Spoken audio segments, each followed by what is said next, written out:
ready? Are you ready? Honorary Keys, St. Peter's, please help me welcome the all-season candidate, spring, winter, autumn, and summer, the Honorable Eugene Hamilton.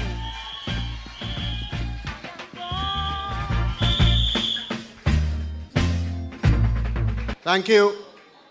And on this 49th anniversary, a convention of PAM, my mind goes back to the early days when a boat named Canoe took that life-sustaining water to Nevis, to our brothers and sisters, so that they could have water on the island of Nevis. And I also reflect upon the real threat of further fragmentation of the one-time three-island associated state, whose anthem was Great Trinity of Islands set in an azure sea. St. Kitts, Nevis, and Gwilla, we pledge our lives to thee. God grant our cherished land, united, great, and free. And having reflected upon that, I also reflect upon the fateful decision of 1980. The fateful decision of Sir Kennedy and Sir Simeon that eventually led to the ushering in of an independent St. Kitts and Nevis, now 30 years old. I do recall, after that fateful decision, that important announcement when an electricity generating plant was erected in Nevis for the first time.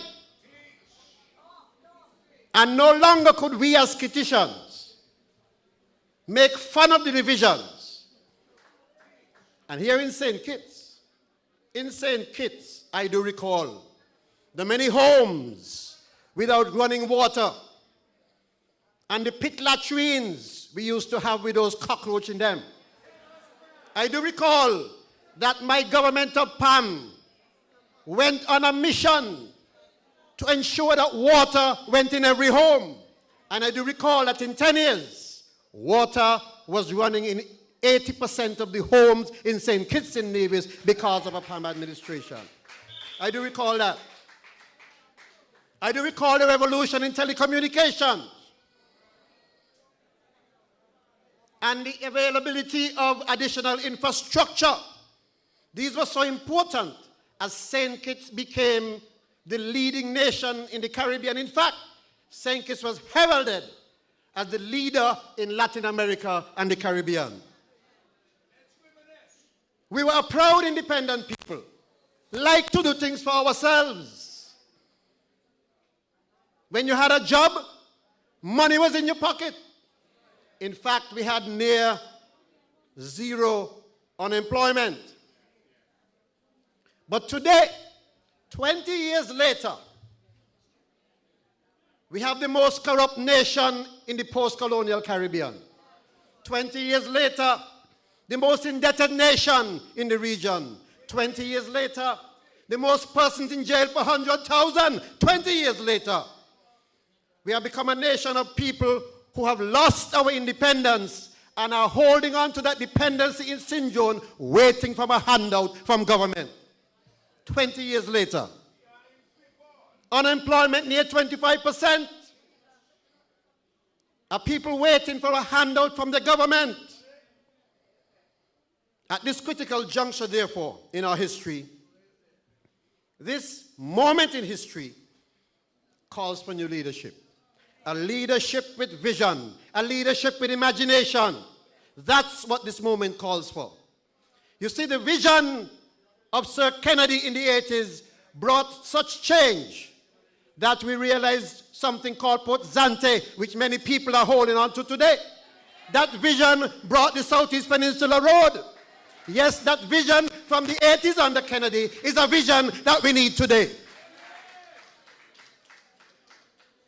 Our country deserves men and women with imagination.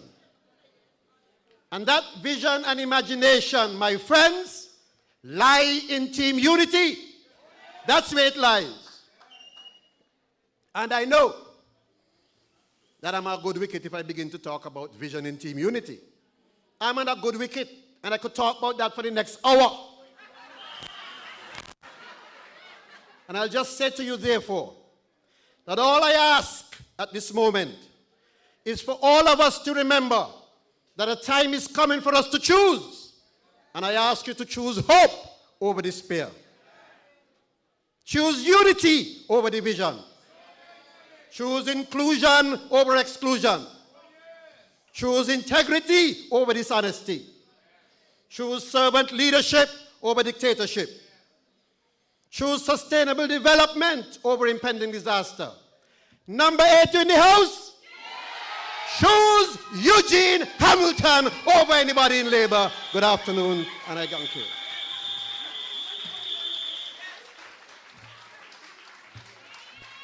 Let's give it up one more time for the all-season candidate, the Honorable Eugene Hamilton.